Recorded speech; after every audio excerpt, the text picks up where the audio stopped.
Good morning everyone! Welcome back to our humble vlog. So yun nga guys, habang ako ay na-chika sa inyo, ako'y kakain para busog ang inyong ate. Kasi maaga pa kailangan natin mag-breakfast and I have to go to work at 9 o'clock kasi 10:30 ang start ko. So this vlog is about, it's a story kung bakit si Chris ay nag-quit sa kanyang job.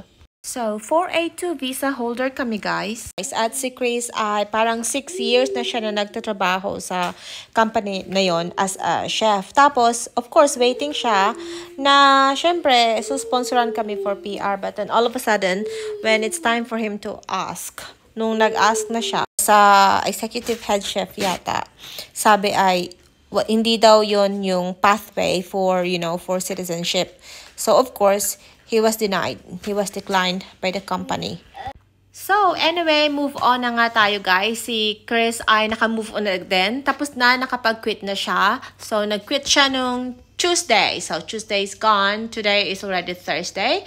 And today is his first day sa new job na nakita niya.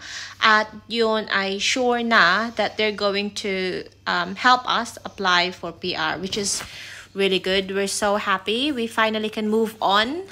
Pero syempre, may adjustments guys. Ganyan naman talaga sa umpisa. New job, new adjustments, new friends, new people around you. Tapos, new menus na lulutuin.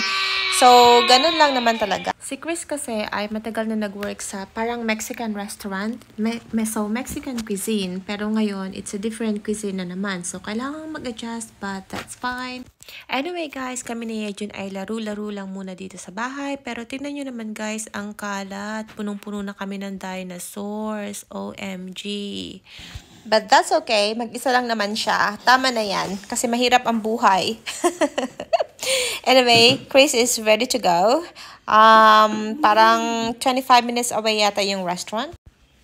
Thank you so much guys for watching. Sa habang ako ay nakain at nagchichika-chika. Busog ang inyong ate kasi nakinig naman yata kayo.